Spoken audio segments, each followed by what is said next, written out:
Here there is another interesting machining we do here at O&I. Rebuilding, I would say, of the lower part of the cylinder cover. We have a water passage here, and due to the water we have a lot of corrosion.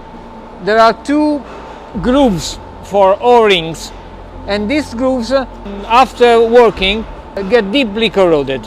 You can see one cover here which is to be repaired because it's no more in condition to work.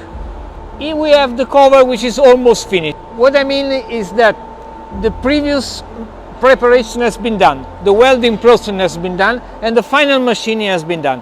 Now what is required on this cover more is the oil cleaning.